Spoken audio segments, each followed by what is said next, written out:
Why cocaine? Yun po yung hiningi niya Hiningi ni? nung pasyente. Sino pasyente? Si Marcos po. I'm Jeraza Reyes, the drug analyst from St. Luke's Medical Center, Global City. So, as the analyst po, yes, may lumabas po na line. So, sa drug test kit po natin, meron dun yung control line at saka yung line for the drug analyte. So, dun po sa resulta, may lalabas po dapat siya talaga na line. Why is it that it's only the test for shabu and marijuana is being used? Because clearly shabu and marijuana would be called the poor man's addictive drug, while cocaine would be the richer man's addictive drug. So kahit pala sa testing, pinapaboran yung mayaman kumpara sa mahirap, di ba dapat kung nagtitest tayo? Gaya ng sinabi ni Senator Bato, lahat na. Why cocaine? Yun po yung hiningi niya Hiningi ni? nung pasyente. Sino pasyente? Si Marcos po. Yung qualifications mo, ma'am? Good morning po. I am Dr. Maria Cecilia Lim. So, head po ako ng drug testing laboratory ng St. Luke's Medical Center, Global City. So, yung 2 minutes and 54 seconds po, kaya po talaga ng drug testing kit. Mabilis pong lumabas yung resulta. Yung mga sinasabi po nilang 5 minutes, yun po yung maximum time na i-allow namin na lumabas yung line ng drug test. Pag lumabas po yung linya, hindi na humawawala yun, negative na kayo. Pero yung naghihintay kayo na mag-a-appear yung linya, hanggang 5 minutes po yung maximum. So we can get, sorry po, 40 to 50 seconds, may resulta na po. 40 to 50 seconds, may resulta na. So yung doubt nila na 2 minutes so fast is not improbable and is not impossible. Correct, sir. Correct? Yes, sir. Okay, we have May the linya ba answer. lumabas, Doktora?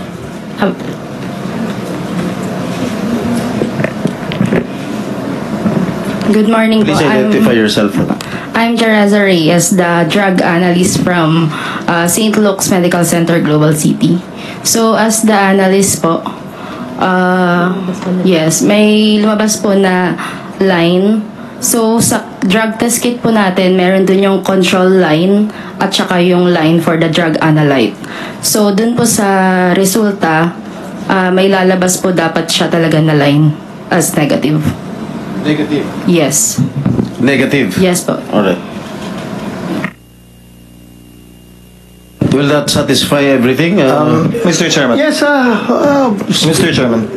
go ahead, Senator Escudero. Permission of Senator Jinggoy. On this point, Dr. Fernandez, and to Ms. Reyes, yung 2 minutes and 54, 57?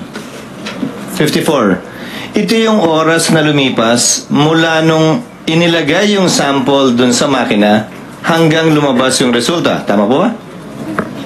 Sir, hindi po makina. Ito po ay drug test kit para pong pregnancy test kit or So, para parang ginagawa yung ganun? COVID. Hindi naman po. Idadrop mo lang yung urine sa one end, tapos hihintayin mo na lang siya. So, wala po makina. hindi ito yung kabuuang proseso ng kinuha yung urine na 2 minutes lang. Yung transaction time po is the specimen collection. So, pag abot po nung sample, tapos gagawin na niya. At yung rule ng DOH, hindi pwedeng lumampas ng, Wala pong rule ng DOH. hindi pwedeng mas mabilis kesa, ano yung 5 minutong binabanggit niyo po kanina? Yung drug test kit po na ginagamit namin, hanggang 5 minutes po, pwede niyong basahin. Now, I remember the press con of then Executive Secretary, no, he was not yet Executive Secretary at that time. He was about to be Vic Rodriguez. Sabi niya, tinest daw po sa lahat ng uri ng droga. Ano-ano pong klase ng droga tinest o lahat po ba kasama? Kanino po? Kay Yung test po na ginawa ninyo, cocaine lang po ang pinagawa. cocaine lang po ang pinagawa. Opo. Hindi po kasama ang iba. Hindi po. Yung resultang yun po ba ay isinapubliko? Ano? Yes. Ano daw?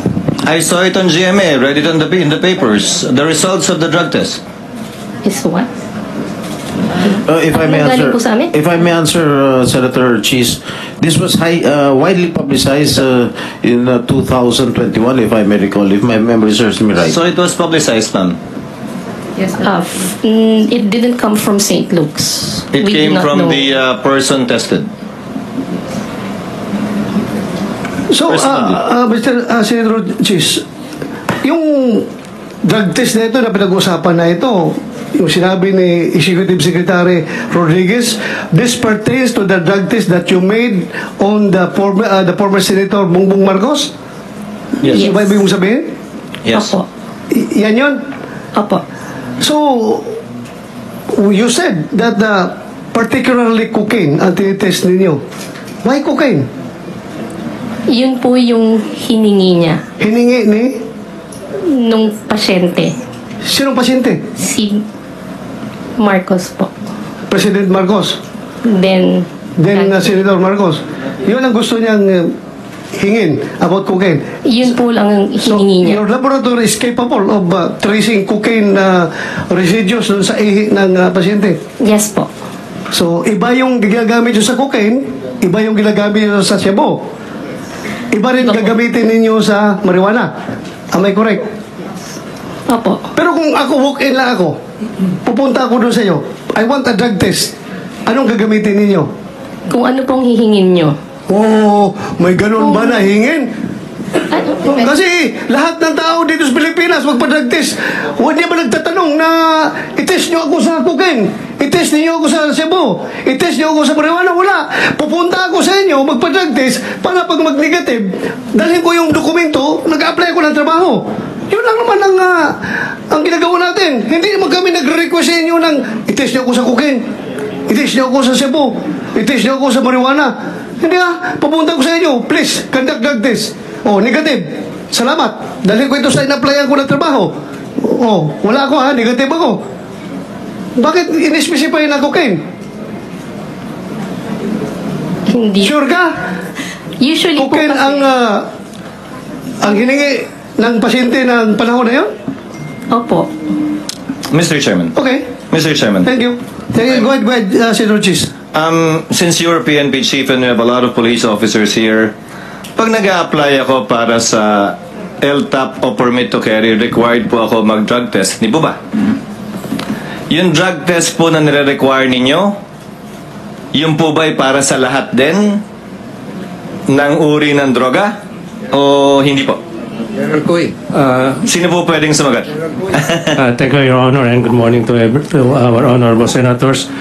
Yung requirement for drug test, these are one of the requirements for people applying for driver's license, permit to carry firearms, yung ating license to own and possess firearms. Meron din pong required random testing for secondary and collegiate level student. Random testing. Ang tinatanong ko po yung nag-a-apply para sa permit to carry firearms? Yes, kailangan po yan. Kailangan po na Lahat po ba ng droga tinetest? shabu and marijuana po ang Hindi pag nagko-cocaine ako, apply ako ng lisensya, pwede. maring makalusot po kasi po yun po yung To emphasize to the chairman's point, See that? So, for license to carry firearm outside of residence, ang tinetest lang po ng PNP ay shabu at marijuana? yan po yung predominant. Yes or no, sir? Meaning, apparently there are different tests. Yes or no, sir? Recording in yes, Your progress. Honor. Number 2, drug test for driver's license. Ano lang po yung tinetest? Ganun din po.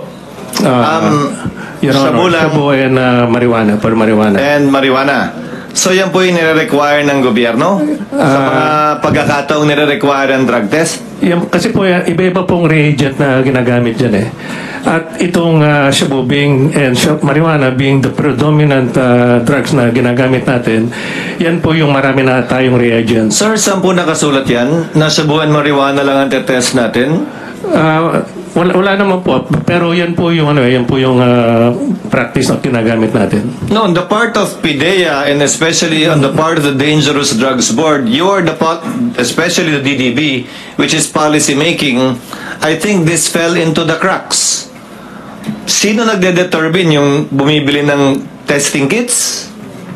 Where is the policy coming from? Bakit sino nag-decide at nagsabing marijuana lamang at shabu? Meron pong dalawang test na ginagawa yung screening and yung confirmatory.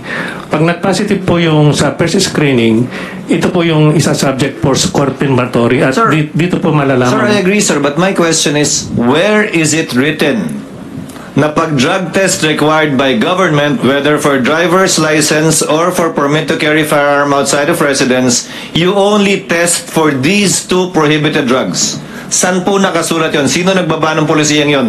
Sino nagdesisyon po nun? O nagkataon lang? Nakasanayan lang? Wala pong ganong policy. Ganun lang, yan lang po yung ginagawa. Siguro po dahil sa additional expenses kung gagamit pa ng reagent. Pero yun nga po, doon sa secondary testing po, doon sa confirmatory testing, dito po malalaman kung anong drugs yung na-detect doon sa initial screening. Perhaps there is another gap the good chairman of the committee can look into, Mr. Chairman. Why is it that it's only the test for shabu and marijuana is being used? Because clearly shabu and marijuana would be called the poor man's addictive drug, while cocaine would be the richer man's addictive drug. So kahit pala sa testing, pinapaboran yung mayaman kumpara sa mahirap, di ba dapat kung nagte-test tayo? Gaya ng sinabi ni Senator Bato, lahat na. But the point I'm driving at, Mr. Chairman, is kung ang gobyerno namimili ng kung anong droga ang itetest, lalo naman siguro kung yung individual na magpapatest, kung anong babayaran niya. And I remember that time, I think this test was done in November, and issues were being raised with then candidate Bongbong Marcos that these issues were raised against him, that allegedly he was a cocaine user, and that's why at that time they conducted these tests to answer in light of the political perhaps weather at that time, the issues being raised against him, although there is no legal requirement for a candidate to do a drug test. That was attempted at some point in time in our history to require a drug test. But the Supreme Court unfortunately struck it down as an additional requirement for elective office, which is not allowed under the Constitution. Unfortunately, sana nga ni-require yun, pero hindi. Sabi ng Korte Suprema, hindi pwede. Applying a higher standard, a less stricter standard insofar as running for public office is concerned. So I guess that answers the query of the chairman, and that reveals a loophole too insofar as the drug testing rules of the Philippine National Police, the PDEA, and the DDB is concerned. Thank you, Mr. Chair.